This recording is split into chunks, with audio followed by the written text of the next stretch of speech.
is the bop. The bop is a type of social dance.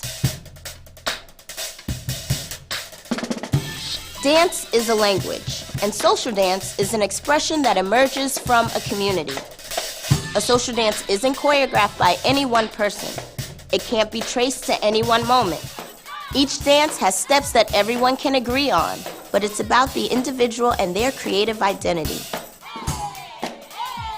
Because of that, social dances bubble up, they change, and they spread like wildfire. They are as old as our remembered history.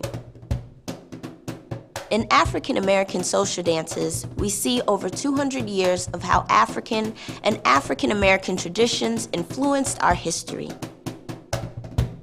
The present always contains the past, and the past shapes who we are and who we will be.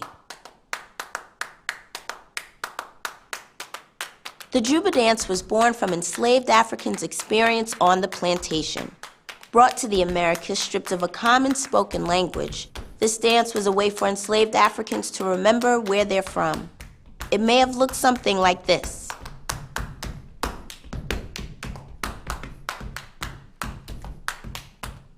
Slapping thighs, shuffling feet, and patting hands. This was how they got around the slave owner's ban on drumming. Improvising complex rhythms, just like ancestors did with drums in Haiti or in the Yoruba communities of West Africa. It was about keeping cultural traditions alive and retaining a sense of inner freedom under captivity. It was the same subversive spirit that created this dance, the cakewalk, a dance that parodied the mannerisms of Southern high society, a way for the enslaved to throw shade at the masters. The crazy thing about this dance is that the cakewalk was performed for the masters, who never suspected they were being made fun of. Now you might recognize this one. 1920s, the Charleston. The Charleston was all about improvisation and musicality, making its way into Lindy Hop, swing dancing, and even the Kid and Play, originally called the Funky Charleston.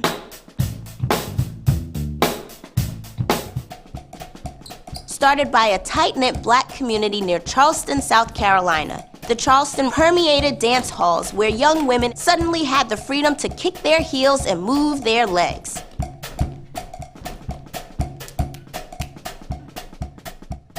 Now, social dance is about community and connection. If you knew the steps, it meant you belonged to a group. But what if it becomes a worldwide craze?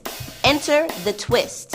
It's no surprise that the twist can be traced back to the 19th century, brought to America from the Congo during slavery. But in the late 50s, right before the Civil Rights Movement, the twist is popularized by Chubby Checker and Dick Clark. Suddenly, everybody's doing the twist. White teenagers, kids in Latin America, making its way into songs and movies. Through social dance, the boundaries between groups become blurred.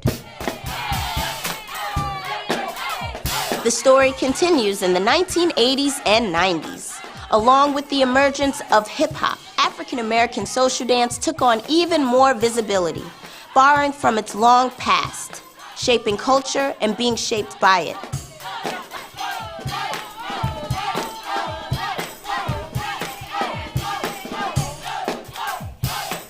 Today, these dances continue to evolve, grow, and spread. Why do we dance?